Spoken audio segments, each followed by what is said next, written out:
साथीहरु नमस्ते। आजको विषयवस्तु सुरु गर्नुभन्दा अगाडि म एउटा छोटो सत्य कथा सुनाउँछु है त। कमल लामिछाने 26 वर्षको भए।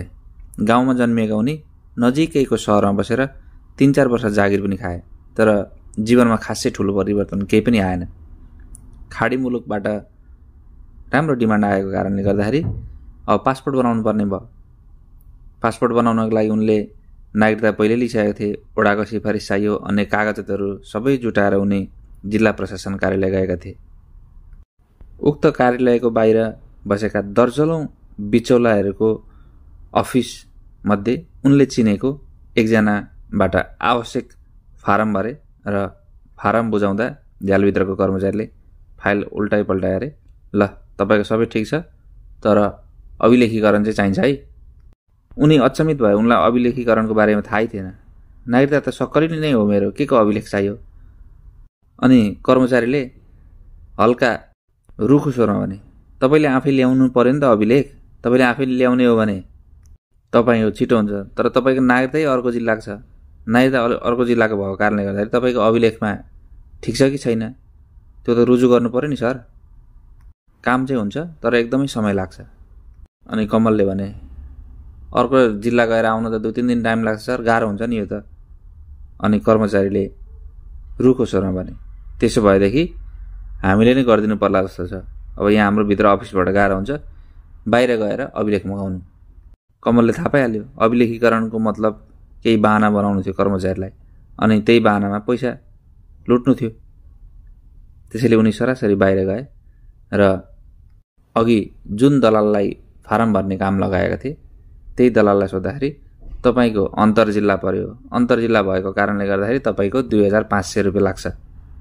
अनि उनले 2500 रुपैयाँ तिरे। त्यो तिरिसके पछाडि काम बट्टाबट अगाडि बढ्यो। लगभग 2 घण्टामा नै उनले आफ्नो काम सकाए अनि पासपोर्ट आउने प्रतीक्षा गर्दै उनी घर फर्किए। साथीहरु, यो त एउटा प्रतिनिधि घटना मात्रै हो। के नेपालको सरकारी कार्यालयमा काम गराउनु पर्यो भने सहज ढंगले काम हुन्छ कि प्रत्येक कार्यालयमा पैसा खुवाउनु पर्ने अवस्था हुन्छ? आजको विषयवस्तु यही नै छ। जुन अनुभव कमलले गर्नु पर्यो त्यो अनुभव नेपालका हजारौं युवाहरूले गर्नु परेको अथवा भोग्नु परेको साझा पीडा हो। पासपोर्ट बनाउनु पर्यो, नागरिकता बनाउनु पर्यो, कहीँ जग्गा पास गर्नु पर्यो मालपोत कार्यालयहरूमा। प्रत्येक ठाउँमा बिचौलिया मार्फत घुस मागिने गरेका उदाहरणहरू प्रशस्त देखिन्छन्। कतिपयमा कर्मचारीले अन्डर टेबल माग्छन् भने कतिपयमा बिचौलियाहरू मार्फत माग्छन्। घुस खाने उनीहरूसँग दर्जनौं बहाना हुन्छन्। कहीँ अभिलेखीकरण छैन, कहीँ तपाईको फाइल हरायो, पहिले सिस्टम डाउन भयो। यस्तो बहानाहरू देखाएर सेवाग्राहीलाई डराउने एउटा वातावरण सिर्जना गर्छन्।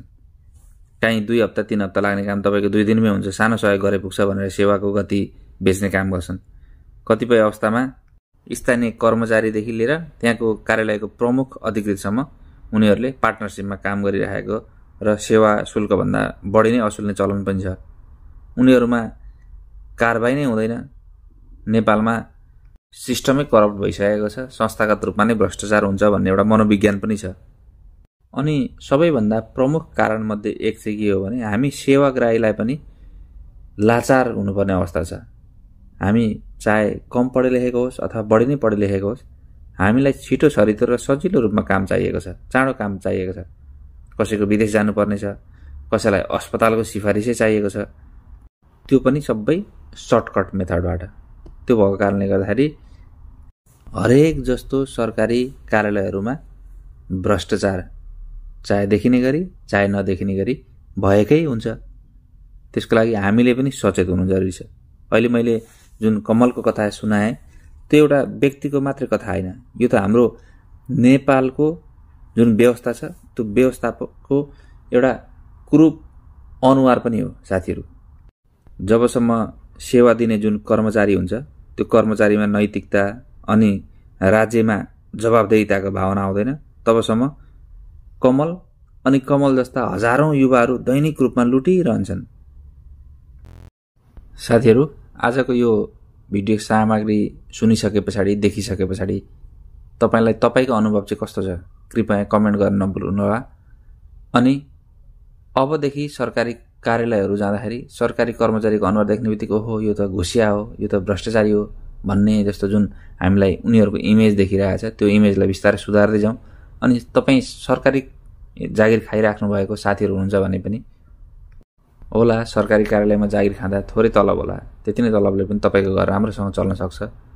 आफ्नै देशका नागरिकहरूलाई लुट्ने, उनीहरूबाट घुस खाने अनि देशमाथि नै गद्दारी गर्ने कामहरू नगरिदिनु होला, यो आग्रह पनि गर्दै आजको यस भिडियो सामग्रीबाट म बिदा चाहन्छु।